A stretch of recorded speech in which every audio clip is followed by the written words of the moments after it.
Assalamu alaikum dear students. I hope that you are fine and you are doing good at your homes and you are having a very precious times at your home. So dear students, we have completed lecture number 4th in which we have done Nicobarbanus. Our unit Nicobarbanus has been completed जिसमें हमने MCQs भी कर लिए हैं and question answers भी कर लिए हैं and I hope so that you have learned all the MCQs and all the question answers. And पिछले लेक्चर में मैंने आपसे एक छोटी सी बात कही थी, वो ये कि आप लोग जैसे जैसे लर्निंग कर रहे हैं ना, उसके साथ साथ जो कुछ आप लर्न कर रहे हैं उससे लिखना भी स्टार्ट करें. तो आई होप सो कि जो क्वेश्चंस हमने लर्न किए थे, क्लास में डिस्कस किए थे, पढ़े थे, वो आपने ज़रूर लर्न कर लिए होंगे और उनको आपने एक दफ़ा लिख कर भी देखा होगा और जो आपकी मिस्टेक्स हैं वो आपने फाइंड आउट की होंगी कि आप में क्या मिस्टेक्स हैं या कौन सी ऐसी चीज़ें जिनको आप अभी भी इम्प्रूव कर सकते हैं. So do right anything every day, कुछ ना कुछ ज़रूर डेली लिखते जाएँ ताकि आपकी राइटिंग स्पीड भी मेनटेन रहे और साथ साथ आपकी जो राइटिंग स्किल्स हैं वो भी डेवलप होती रहें. ओके, आज हमारा है लेक्चर नंबर 5, राइट. तो इसमें हम करने जा रहे हैं, as you can see on the board, today we are going to do present indefinite tenses. ठीक है, ये टेंसेस आपने क्योंकि मुझे पता है आप लोगों ने पहले नहीं किए हुए, 5th क्लास में आप लोगों ने जस्ट वर्कशीट्स या इस तरह से होते हैं, लेकिन 6th क्लास में हम इनको काफ़ी डिटेल में करेंगे और ये आपको पेपर में कैसे आएंगे. आपको मैंने पेपर के जब पैटर्न बताया था ना in first lecture, I had also told you that these tenses will come in Urdu.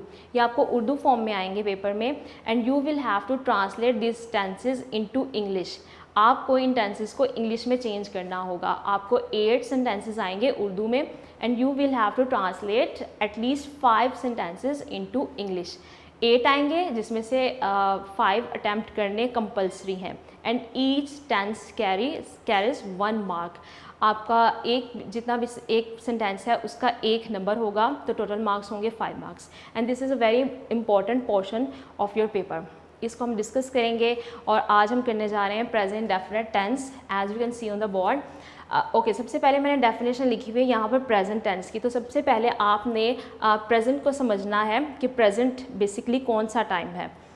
A present tense expresses an action that is currently going on. ये जो प्रेजेंट टेंस होता है ये एक ऐसा टेंस है जो आपको उस टाइम के बारे में बताता है, उस टेंस या सेंटेंस के बारे में बताता है जो प्रेजेंटली काम चल रहा है.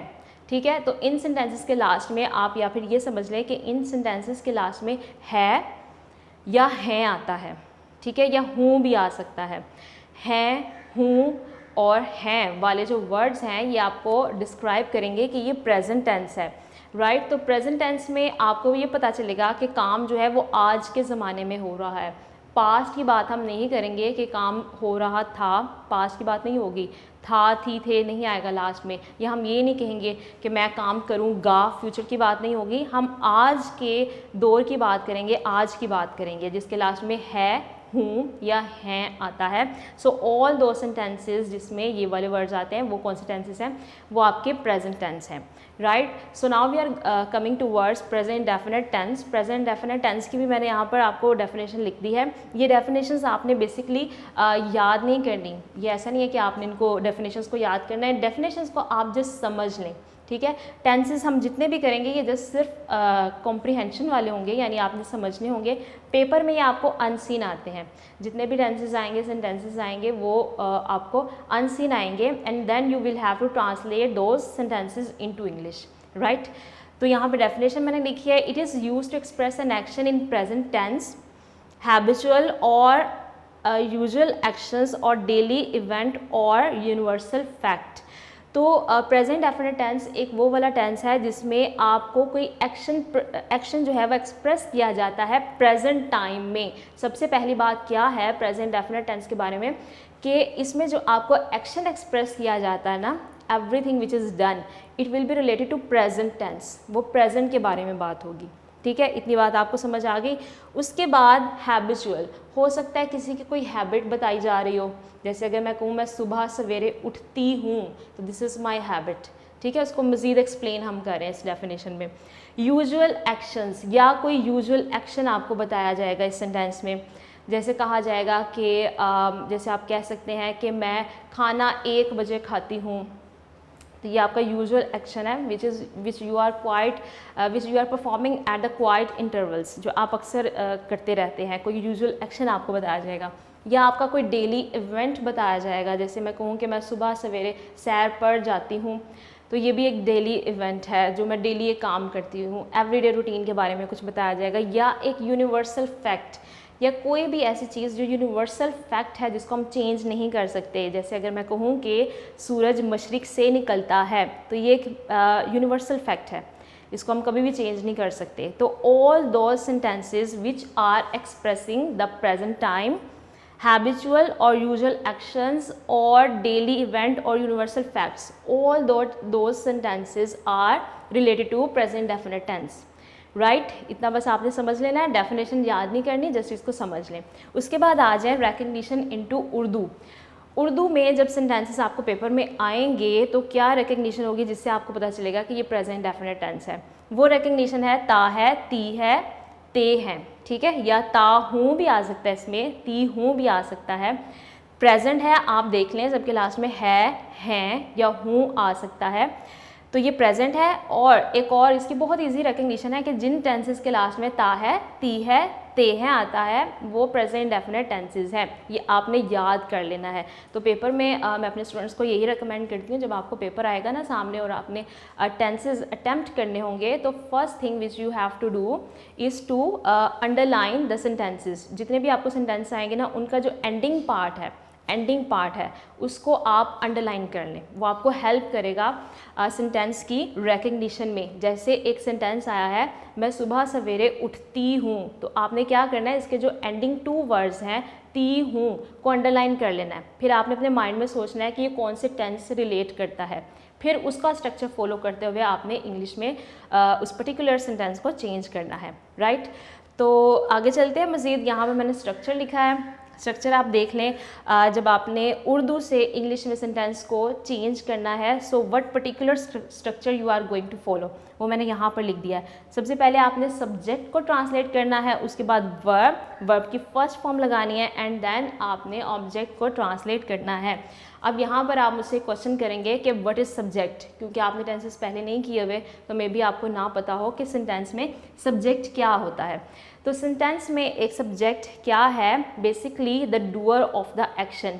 हर सेंटेंस में आपके पास कोई ना कोई सब्जेक्ट ज़रूर आएगा। जैसे कोई भी सेंटेंस है, उसमें जो कोई भी इंसान, कोई भी पर्सन, थिंग, प्लेस जो एक्शन परफॉर्म कर रही है, उसे हम कहते हैं सब्जेक्ट, करने वाला, डूअर ऑफ द एक्शन। ठीक है, बार बार मैं इसे रिपीट कर रही हूँ, subject is the doer of the action. वो पर्सन, वो प्लेस, वो थिंग या कोई भी एब्स्ट्रैक्ट आइडिया जो कोई काम परफॉर्म कर रहा है, उस पर्टिकुलर पर्सन को, थिंग को हम सब्जेक्ट कहते हैं। ठीक है, आपने सबसे पहले सब्जेक्ट को ट्रांसलेट करना है। उसके बाद आ जाता है वर्ब। वर्ब के बारे में आप इतना समझ लें कि verb is basically N action word. अभी आप इसको ये समझें, वैसे तो वर्ब काफ़ी इसकी काइंड्स भी होती हैं और इसकी डिटेल्ड डिस्क्रिप्शन है, लेकिन आपने भी बस यही समझना है कि verb is basically N action word. कोई भी ऐसा वर्ड जो आपको किसी एक्शन के बारे में बता रहा है ना, वो वर्ब है। जैसे अगर मैं कहूँ सिट, बैठ जाना, स्टैंड खड़े हो जाना, जंप, ये सब क्या है, ये एक्शन वर्ड्स है ना।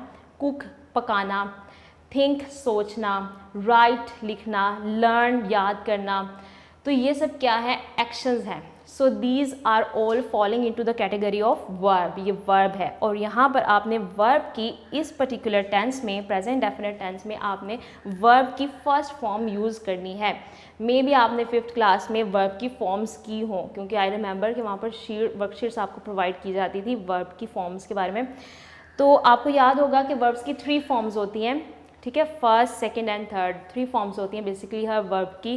तो कुछ वर्ब्स हमारे पास ऐसे होते हैं जिनके साथ हम ईडी लगाते हैं, तो वो उसकी सेकंड फॉर्म और थर्ड फॉर्म बन जाती है। तो इनको हम कहते हैं रेगुलर वर्ब्स, राइट। जैसे एक वर्ब है प्ले, खेलना, इसकी सेकंड फॉर्म है प्लेड। जब हमने ईडी लगाया तो सेकंड फॉर्म बन गई, और जब हमने और इसकी थर्ड फॉर्म भी प्लेड ही है। So these are regular verbs, जिनके लास्ट में हम ईडी ऐड करते हैं, तो वो वर्ब की सेकंड एंड थर्ड फॉर्म बन जाती है। वो रेगुलर वर्ब्स हैं। जैसे वर्क, काम करना, वर्क्ड, वर्क्ड सेकंड फॉर्म है, और वर्क्ड ही थर्ड फॉर्म है। इसी तरह लर्न, याद करना, learn second and the third form, right.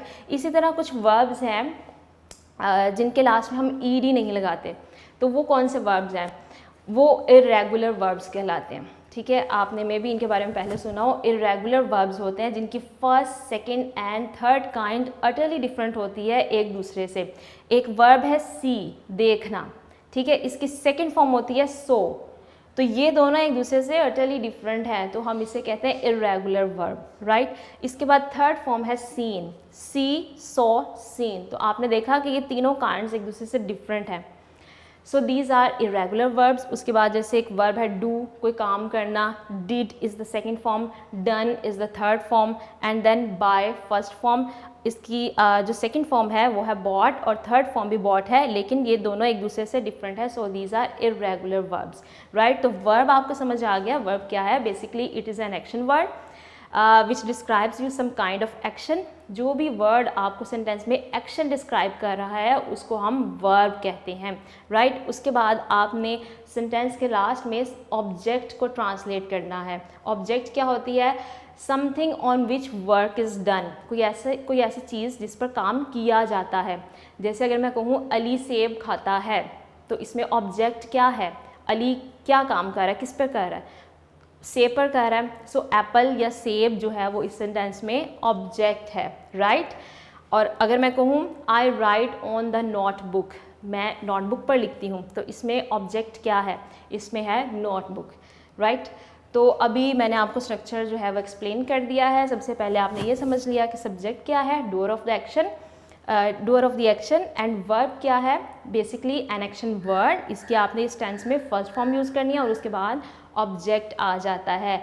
Anything on which some work is performed is called object, right. तो यहाँ तक आपने स्ट्रक्चर समझ लिया। ओके स्टूडेंट्स, अब आप देखें कि यहाँ पर मैंने सिंपल सेंटेंस का स्ट्रक्चर लिखा है, subject plus verb, first form and object, ठीक है, जो हमने पहले भी डिस्कस कर लिए हैं ये आइडियाज़।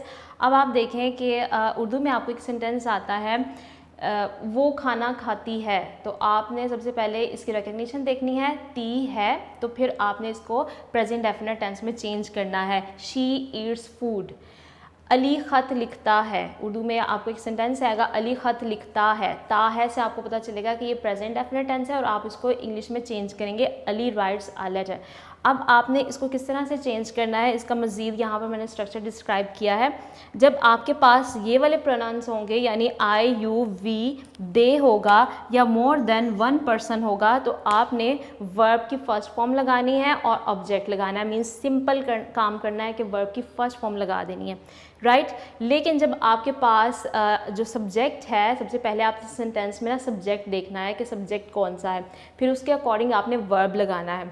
अगर आपके पास ये वाले सब्जेक्ट्स हैं, for example he, she, it, या मोर देन, या वन पर्सन है, वन प्लेस है, वन थिंग है, या किसी का नेम है, तो फिर आपने क्या करना है, आपने वर्ब की फर्स्ट फॉर्म लगानी है और वर्ब की फर्स्ट फॉर्म के साथ आपने एस या ES ऐड कर देना है। इन the end of the verb आपने SES ऐड करना है। यहाँ पर ये वाले अगर आपके पास सब्जेक्ट्स हैं, आई, यू, वी, दे हैं, या मोर than one person, one thing, one particular place है, तो आपने वर्ब के साथ SES ऐड नहीं करना। लेकिन अगर आपके पास ही, शी, इट या वन पर्सन है, किसी का नेम है, किसी इंसान का नाम है, किसी जानवर का नाम है, या किसी चीज़ का नाम है, तो आपने क्या करना है, you have to keep one thing in your mind that you have to add SES, right.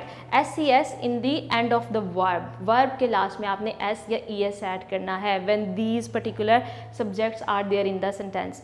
Okay, right. अब आपने एक क्वेश्चन जो है वो आपके माइंड में ज़रूर आया होगा कि हमने वर्ब के लास्ट में S ऐड कर देना है, लेकिन ES हम कौन से वर्ब्स के साथ एंड जो है वो अटैच करेंगे या लगाएंगे।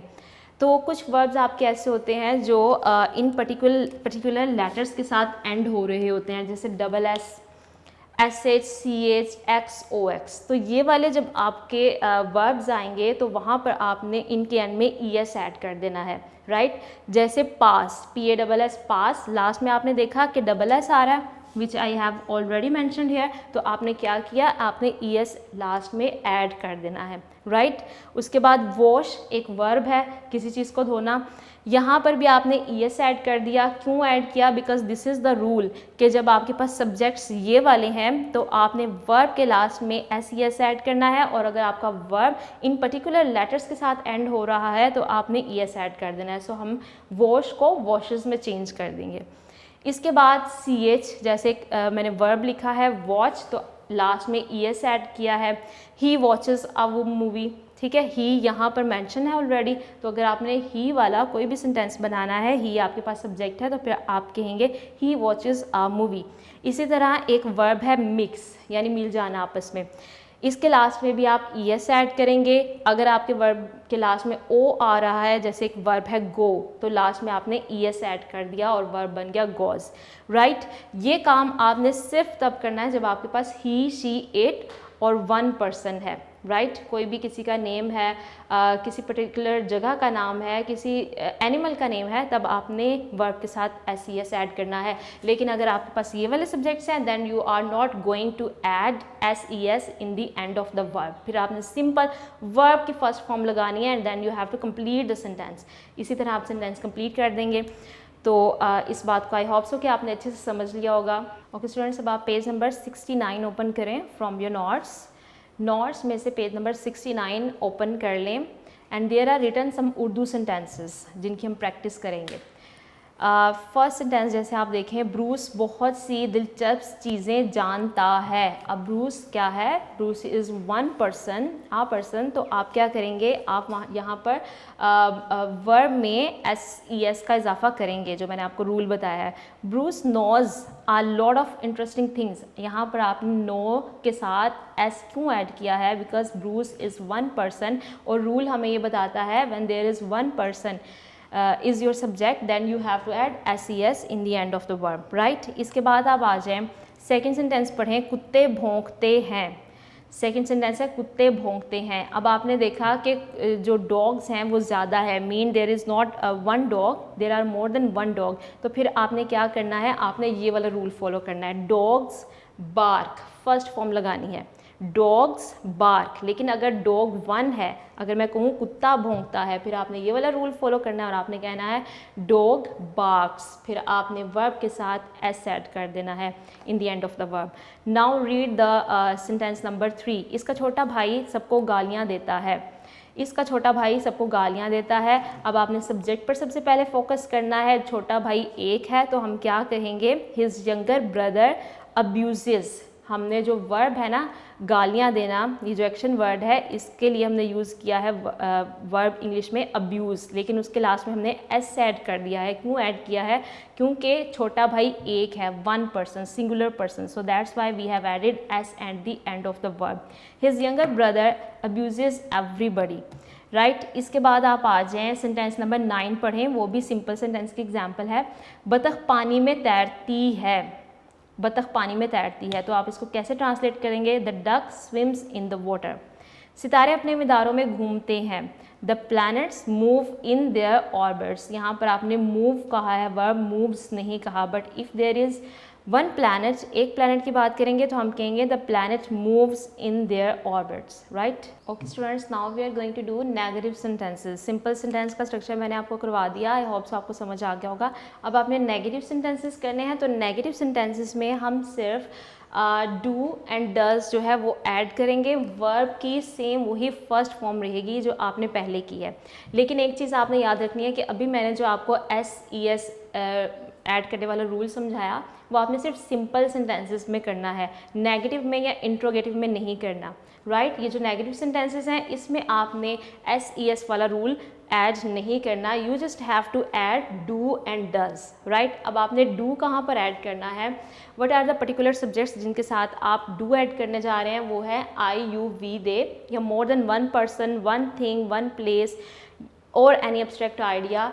अगर एक से ज़्यादा आइडियाज़ है, कुछ भी है, कोई पर्सन है, तो फिर आपने क्या करना है, डू नॉट, ठीक है। आई, यू, वी, दे के साथ आप क्या ऐड करेंगे, do not, verb first form and object. Rest of the structure will be same. आपने सिर्फ यहाँ पर नेगेटिव सेंटेंसेस में जिनमें नहीं आता है आई, यू, वी, दे के साथ हम डू नॉट ऐड करेंगे।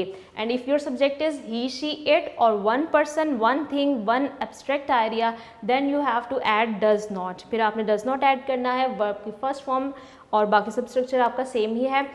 अब आपने क्या, इसको आपने अच्छे से समझ लेना है, ठीक है। इसको आप लिख भी लें, इसको राइट डाउन कर लें अपने नोटबुक्स में, ताकि आपको बाद में भी इसकी समझ आती रहे। तो अब यहाँ पर एक सेंटेंस लिखा हुआ है, जैसे सेंटेंस नंबर 5, इसको पढ़ें। ये कौन सा सेंटेंस है, इसको आप रिकग्नाइज करें। माली फूल नहीं तोड़ता है, कौन सा टेंस है ये, प्रेजेंट डेफिनेट टेंस है ऑब्वियसली, क्योंकि इसके लास्ट में ता है आ रहा है और साथ में नहीं भी है, तो हमें पता चल गया कि ये नेगेटिव सेंटेंस है। तो नेगेटिव सेंटेंस का स्ट्रक्चर मैंने यहाँ पर लिख दिया है माली, माली इज़ वन पर्सन। तो हम क्या करेंगे, इसके साथ डज ऐड करेंगे या डू ऐड करेंगे? ऑब्वियसली हम इसके साथ ये वाला रूल ऐड करेंगे, does. The gardener does not pluck the flower, तो हमने यहाँ पर डज नॉट ऐड किया है, ये वाला रूल ऐड किया है। इसी तरह अगर एक सेंटेंस में ये कहूँ कि अली क्रिकेट नहीं खेलता है, तो आप कैसे इसको चेंज करेंगे? Ali does not play cricket, right, because Ali is one person, so we are going to follow this rule. लेकिन अगर मैं कहूँ हम क्रिकेट नहीं खेलते हैं, फिर आपने क्या कहना है? We do not play cricket, right. I do not play cricket, I you we they के साथ डू नॉट और बाकी सब के साथ आपने डज नॉट लगाना है। ओके डियर स्टूडेंट्स, अब हमने सिंपल स्ट्रक्चर कर लिया है, प्रेजेंट डेफिनेट टेंस का, और नेगेटिव स्ट्रक्चर भी कर लिया है। So now we are going to do interrogative structure. Interrogative structure कौन सा होता है? जिसमें आपके पास सेंटेंस में क्या का वर्ड आता है। जैसे अगर मैं कहूँ क्या अली क्रिकेट खेलता है, so this is interrogative sentence.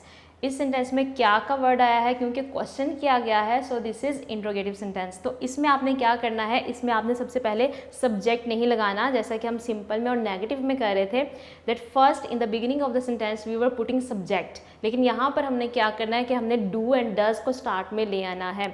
यहाँ पर हम जो हमारा हेल्पिंग वर्ब है डू एंड डज, उसको स्टार्ट में ले आएंगे एंड देन आपने सब्जेक्ट लगाना है, and according to the subject आपने डू एंड डज लगाना है। जैसे अभी मैंने आपको नेगेटिव में बताया, आई यू वी दे के साथ या मोर देन वन पर्सन के साथ आपने डू लगाना है, ही शी एट या वन पर्सन के साथ आपने डज लगाना है, राइट।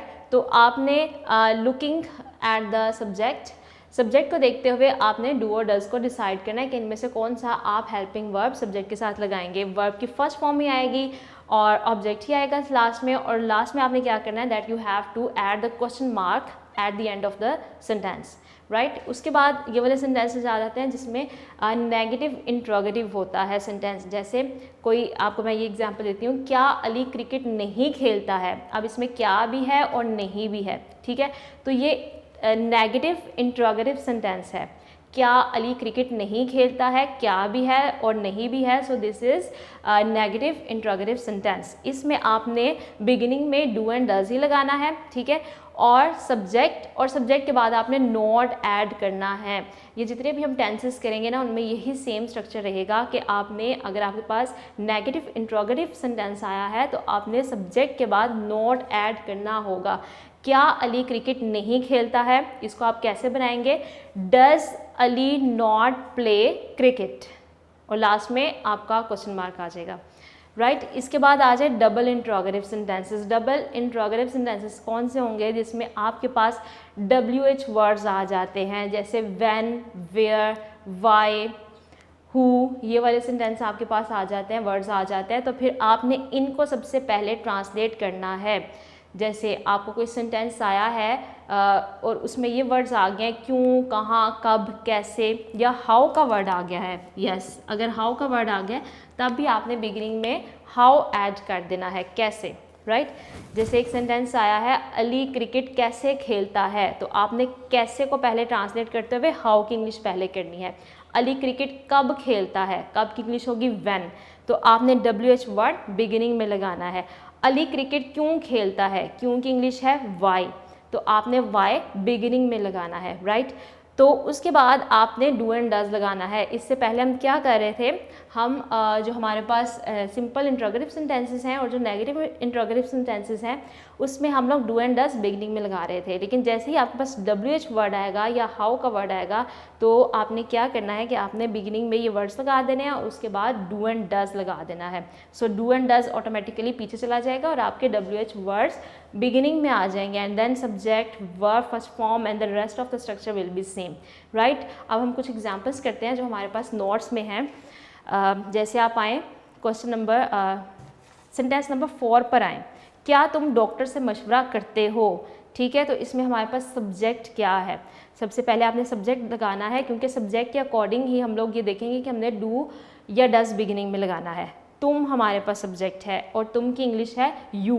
यू के साथ आपको याद होगा हम डज लगाते हैं या डू लगाते हैं, यस डू लगाते हैं। तो आपने बिगिनिंग में पहले डू को ट्रांसलेट करना है। डू यू कंसल्ट डॉक्टर, यहाँ पर हमारे पास वर्ब क्या है, मशवरा करना, consult. Do you consult doctor. इसके बाद आए सेंटेंस नंबर 6 पर, क्या अली ख़त लिखता है। अब ये कौन सा सेंटेंस है, इंट्रोगेटिव सेंटेंस है क्योंकि इसके बिगिनिंग में क्या आया है और हमारे पास सब्जेक्ट है अली। अली के साथ आप डू लगाएंगे या डज लगाएंगे, अली इज़ वन पर्सन तो ऑब्वियसली हम इसके साथ डज लगाएंगे। Does Ali write a letter, और लास्ट में क्वेश्चन मार्क आएगा। क्वेश्चन नंबर 7, क्या तुम गाड़ी नहीं चलाते हो। ये कौन सा सेंटेंस है, ये नेगेटिव इंट्रोगेटिव सेंटेंस है जिसमें नहीं भी आया है और क्या का वर्ड भी आया है। Do you not drive a car, तो इस सेंटेंस को इंग्लिश में चेंज करते हुए हमने क्या किया है, पहले डू लगाया है क्योंकि हमारे पास सब्जेक्ट है यू, तो हमने बिगिनिंग में डू लगाया, डू यू नॉट, और हमने नॉट कहाँ पर ऐड किया है, आफ्टर द सब्जेक्ट। जैसे मैंने आपको बताया यहाँ पर कि नेगेटिव इंट्रोगेटिव में आपने आफ्टर सब्जेक्ट नॉट ऐड करना है, राइट। इसके बाद आ जाए सेंटेंस नंबर 8, क्या हम नमाज अदा करते हैं। तो ये कौन सा सेंटेंस है, ये भी इंट्रोगेटिव है, इसमें भी क्या आया है, तो क्या हम की क्या इंग्लिश होगी, वी। तो आपने बिगिनिंग में क्या लगाया, do we offer prayer, right. तो डियर स्टूडेंट्स, आपने यहाँ तक आज हमने प्रेजेंट डेफिनेट टेंस जो है वो कंप्लीट कर लिया है। आई होप सो आपको समझ आ गई होगी। और साथ में आपने क्या करना है, that you have to write at least 10 to 20 sentences in Urdu and then you have to translate those sentences into English. खुद से प्रैक्टिस करें, थोड़ा सा कुछ खुद से सेंटेंसेस लिखें 10 to 20 और फिर उनको बाद में खुद से इंग्लिश में चेंज करें। ये जो मैंने आपको रूल्स बताए हैं इन्हीं को आप फॉलो करते हुए चेंज करें, राइट। तो ये आज आपका टास्क है कि आपने ये जो है प्रेजेंट डेफिनेट टेंस जो हमने किए हैं इनको अच्छे से समझना है और उसके बाद लेटर ऑन आपको इसकी प्रैक्टिस करनी है, right. Okay, thank you so much.